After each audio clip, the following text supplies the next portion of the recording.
Hi my loves, welcome back to the Starscartel channel. If you don't know, I am Star. Before I get started, I am going to start with the scripture. The scripture God sent me to is Acts 22:1. My brothers and fathers, listen to what I have to say to you in my defense. When they heard him addressing them in Hebrew, they grew quieter still. He went on, I am a Jew, born in Tarsus in Cilicia, but I was brought up in this city. Here I sat at the feet of Gamaliel and was educated strictly in the law of our fathers. I was a staunch defender of God, just as all of you are today. Furthermore, I persecuted this new way to the point of death. I arrested and imprisoned both men and women. On this point, the high priest and the whole council of elders can bear me witness, for it was from them that I received letters to our brother Jews in Damascus. I set out with the intention of bringing the prisoners I would arrest back to Jerusalem for punishment. As I was traveling along, approaching Damascus around noon, a great light from the sky suddenly flashed all about me. I fell to the ground and heard a voice say to me, Saul, Saul, why do you persecute me? I answered, Who are you, sir? He said to me, I am Jesus, the Nazarene, whom you are persecuting. My companions saw the light, but did not hear the voice speaking to me. What is it I must do, sir? I asked, and the Lord replied, Get up and go to Damascus. There you will be told about everything you are destined to do. But since I could not see because of the brilliance of the light, I had to be taken by the hand and led into Damascus by my companions.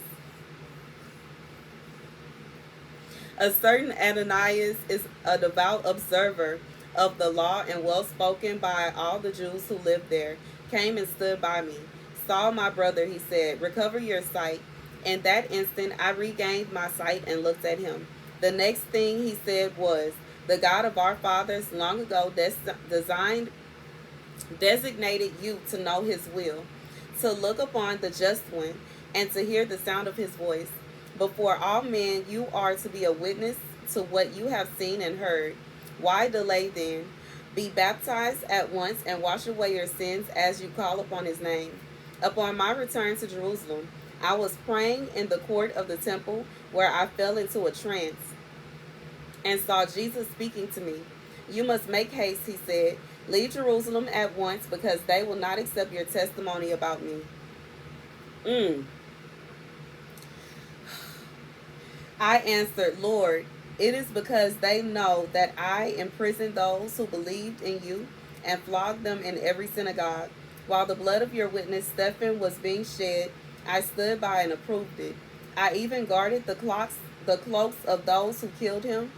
At that he said to me, Be on your way. I mean to send you far from here among the Gentiles. Okay, I paused there, y'all, because God has sent me on here today to record my testimony, okay? And I can't stunt, okay? I am all the nervous, okay? I honestly am not wanting to give this testimony in an attempt to cause any harm to anybody. And I am not giving this testimony in an attempt to embarrass anybody. I won't be saying any names.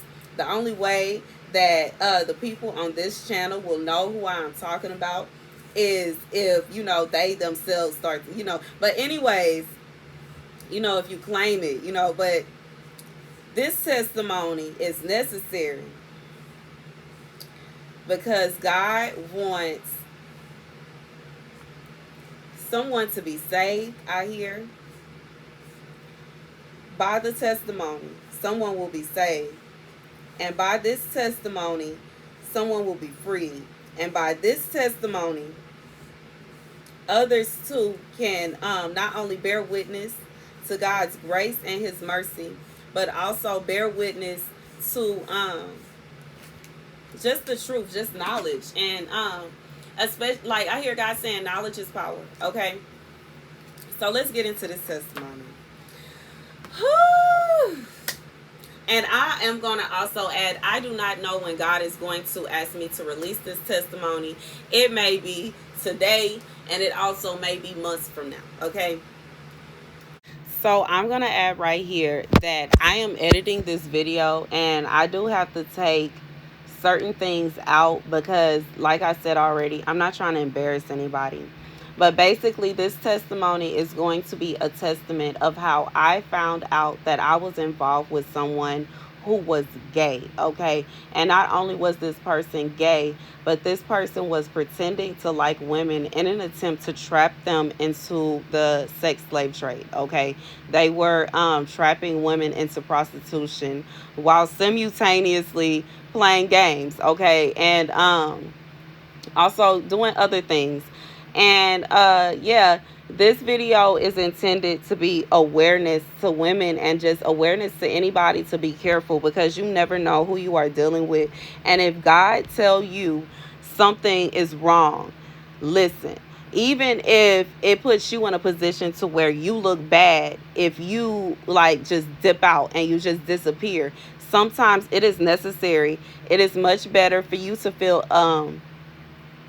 bad, or for someone to look at you as if you're just this awful person, than for you to be caught up in some kind of trap, especially a trap where you could potentially lose your life, okay? So take heed, and okay, buckle up your seatbelts, y'all. Let's get into it. So when I married and I moved in with him, he had a roommate. Now, what he told me is that the only reason the roommate was there is because he had fell on hard times and had nowhere else to go, which is understandable. According to what they first told me, he had only been there for a few months. I'm going to add in right here that at first, yes, it was he said he had only been there for a few months. Then eventually, when he was very angry and he was in this mode of being kind of envious or feeling some kind of way about me and the other person's relationship, he spilled out that he had been there for years. And this is important because, you know, you could easily be manipulated if somebody is just lying to you and telling you anything. And he would be leaving as soon as possible. After a while, I would say that in the midst of, like, he was there for a few months, and then he went away, and then he came back. And after he came back, it's kind of like throughout the entire time, he had put forth no effort to save up any money and move, okay? And I started noticing that. Throughout this entire time, he kept saying the reason he was not helping with the bills is because he was trying to get his money together so he could move. But once again, he had not put forth any effort to put together any money to move. I started to realize, I would say in the first few months, it was very blissful, and it seemed like nothing was going on that was weird. I did start to realize certain things going on around me. A few people had, dropped a few hints. One person said that some of y'all don't know that some of these men, they act as if they are straight, but they really gay. I had another person tell me that she was very happy that I showed up and that he met me and that we got together, because before I got there was a lot of strange things going on, but she wasn't going too big into details. She acted as if she was a little scared to tell me. And eventually, God kept telling me he's cheating on you. And God kept telling me, I want you to get away from him. And I was like, why? I was kind of confused as to why, because it seemed so blissful and it seemed so perfect. It seemed like everything was fine, and I could not understand what God was telling me.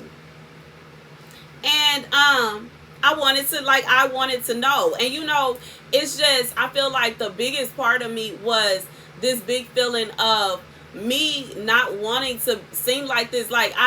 Long story short, okay, once again, I gotta edit some things, y'all. I did not want to cause any heartache or any pain, because this person that I was dealing with was someone that I truly cared about, someone that I truly loved, and I didn't want to cause any heartache for them, and it seemed like nothing was wrong. God kept telling me something was going on, and I couldn't see it, okay? And eventually, God would lead me to go and follow him and go just pop in at certain moments and just do the, and I started to find him in compromising positions. And I started to find the roommate in compromising positions. And I was just kind of like, something ain't right. Okay. Fast forward to my birthday. We had got a hotel for my birthday and we were hanging out there. I was getting ready to go shopping, okay? And I'm looking for him because he had went out the hotel room allegedly to go and get some coffee. And he just went up to the office and was coming right back. I'm looking, he's not in the office. He's not anywhere outside. And I'm just standing outside looking, and I see him as well as one of the workers in the hotel room, a man, come out of the hotel room together. And I asked him, where were you? And he's like, what do you mean? What are you talking about? No, I was just taking a walk. And I was like, so why are you coming out the room? You don't know what you're talking about. You're crazy. You're making stuff up. ... Okay. Don't have definite proof. He's trying to say he was over there smoking. He was trying to say he was doing it. He was doing that. Okay. And I would say that's my bad. Okay. Fool me once, shame on you. Fool me twice, shame on me. Okay. So moving on. Eventually, it gets to a point to where he is frustrated with me because I am trying to catch him, okay? And I just like I can feel it. And like, you know, being a prophet, it is very hard for me when someone is doing me wrong because I can feel it. And if they are constantly lying to me, it becomes very frustrating. I'm having all these dreams, all these visions, and God keeps saying the same message over and over and over again. And I even said it. I know I'm not tripping because all my dreams come true. I know I'm not tripping because God don't lie to me. So eventually he goes into a manic episode, okay, with something else I had no clue about before. I had no idea that he had mental things going on. Okay, he is having an episode and he is battling a demon, and in between when he gets done battling a demon and tearing up the house and fighting, what did they fight? Yeah, fighting with the roommate. He decides that he wants to go for a walk with the roommate. And at this point in time, I am just absolutely over it. I was ready to pack my things and go, okay? So I'm like, yeah, you go on a walk and y'all have a wonderful time and I will say goodbye, okay? Goodbye and good riddance. And he's like, no, you coming with us. You coming with us. You got to come. And we going to let you know what happens on our walks. We going to talk to you. We going to tell you. Let's just go ahead and get it out. According to him, he blacked out and has no idea what happened this day. So we leave, and the roommate is telling me that he has a friend that likes to do things with men, but they really like women, but they do things with men for money. And he likes to observe and he likes to ensure that everything goes the way that it's supposed to. And so I'm like, okay, so he's a pimp. I said this in my mind. Okay, he's a pimp. Okay. That confirms something. And it sounds like you talking about him. And then when we get to the bench, telling me, oh, well, yeah, if you would just let me go out and make money, I will bring all the money back to you and ... And I'm thinking in my head, okay, so I'm not tripping. He is talking about him. Okay. And as this is going on, I'm just thinking about, okay, this is the end of this. This is what God was trying to tell me. This is why God told me to leave months ago. This is why God, I thought I was tripping and I thought I heard God wrong, but I did not hear God wrong. I heard him perfectly clear. He told me he wanted to come up out of here because it's something not right. As we, you know, and when we got back, it was just weird. Okay. And I will just say that he wouldn't let me leave. So I just had to go to sleep and just like, and deal with it. Okay. Until I was able to leave. And I will also say on the day when I was able to leave, I am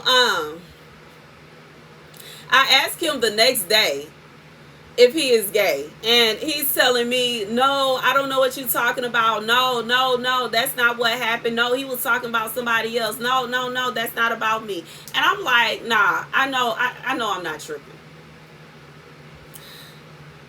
I noticed that the roommate is starting to become very frustrated because they have not been able to do anything together because of me. Because I have been, we going to the restroom together. We in the kitchen washing dishes together. We going to the store together. He basically with me 24/7, so it's no time away. And I'm going to add right here that the roommate was also being very aggressive. And it was kind of giving possessive, obsession type vibes. Like, he was acting like he was a bitter ex, not a roommate. He was acting like he was kind of feeling some kind of way about our relationship, and it made me feel very uncomfortable because he was reminding me of, like, when I was dealing with somebody else, and that guy, he had women coming, standing outside the window screaming and going off, and they trying to do they best to set me up. They hiring people to do this.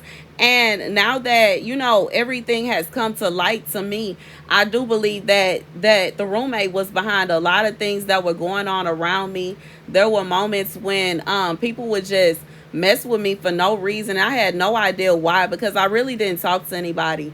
I'm the type of person, I stay to myself. I really don't deal with people like that. Y'all already know I'm a homebody. So when I noticed that people were just dry messing with me for no reason, I kind of took notice of that. And it kind of brings it to light that this person, it how do I say, it's self. Now I understand why the roommate was acting that way, because in reality, the way the roommate was looking at it, I was taking his man. And I had no idea. I was just completely blinded to everything. He is cussing and saying that he is sick and tired of me because he doesn't understand why I don't understand that is the way that it is. And as soon as I heard them lines come out his mouth, and I realized that the person that was supposed to be mine said nothing, didn't defend me, didn't care what he had to say, just listen and let that. And I was like, okay, I need to move out the way so y'all can be happy together. And I did that. And before I did that, I did that. I moved out the way. I stopped. I completely stopped spending time. I told him, I'm not following you anymore. You go and you do whatever you want to do, because that's that. I don't care anymore. And after I did that, okay, I started to notice him disappear. And he would disappear from the house, disappear. He's not in the yard. He's not at the house. And I see him walking back covered in sweat with random men. And I was just like, oh no, this is not going to do it. And I left, okay? And after I left, then he decided that he wanted to try to patch things up. Allegedly, he wasn't doing anything anymore. And I'm not going to say that he 100% confessed to me, but, he kind of beat around the bush and saying, I'm sorry for how I treated you. I apologize for what happened, and I would never do that again. And all this, he had everything to say. And then I started to realize that he didn't stop nothing. Okay, all he did was start messing around with people on this side of town. And after that, God told me, I heard God perfectly clear yell into my ear, stop now. And that's when I stopped. And that's the message. I will say throughout this relationship, it was very uncomfortable with the roommate. I made how I felt very clear. I'm not the kind of person that would just throw somebody out into the street. And I'm not the kind of person that would do somebody any harm. But at the same time, I did not deserve to be treated the way I was treated. If he wants to live his life that way, then that's how he should live his life. He should have never included me in that.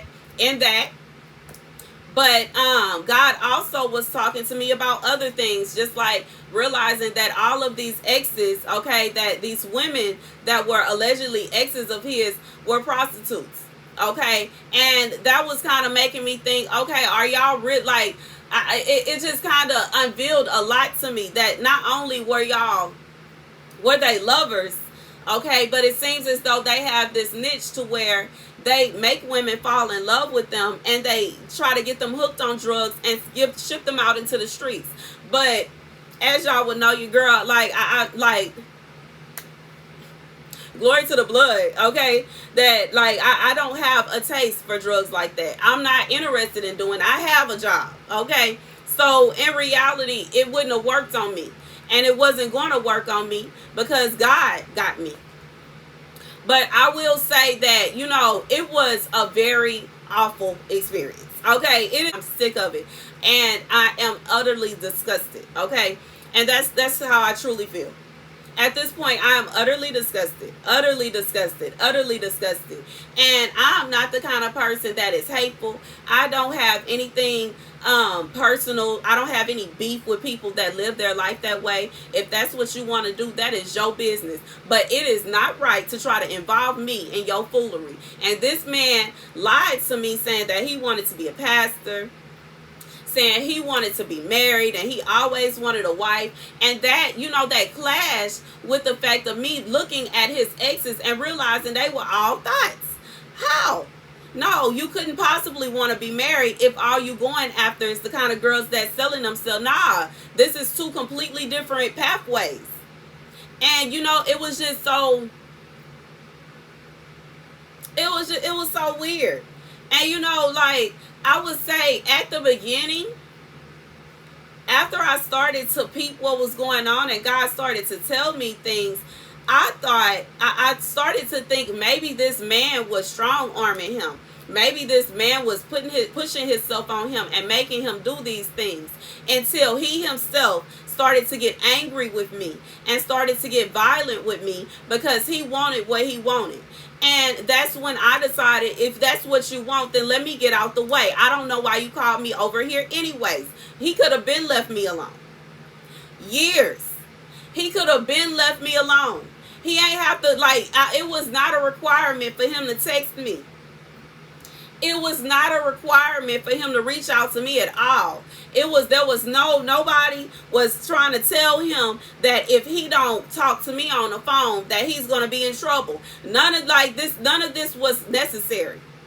But he took out the time, effort, and energy to come after me, knowing good and well he didn't want no woman. And that is my testimony. And I, like, you know, and I have had people try to make me feel like I am a bad person because I didn't want to accept that. No, I will not accept a gay husband. No, I will not accept being beat or being harassed or being even treated meanly by a gay man. No, I'm not dealing with that. And in reality, you know, it's almost like they hate women. They hate women. They are luring women into a trap, drugging them up, and throwing them out into the streets like trash. This is awful, and it is terrible. And you know, that's the message. That's it. That is my testimony. That is my testimony of what I went through. And as I said at the beginning, I ain't say no names. So, okay, nobody, I ain't say no names, and I don't want to hear nothing about it, because like I said, I ain't say no names, but that is the truth of the matter. That's the truth of the fact. That's what happened, and I have all rights to tell my story of what I went through, because in reality, they could have left me all the way alone. In reality, I was over here minding my business. In reality, I was over here trying to get myself together so that I could be good, and here he come messing with me. Thank you guys for watching. Be sure to like, share, and subscribe.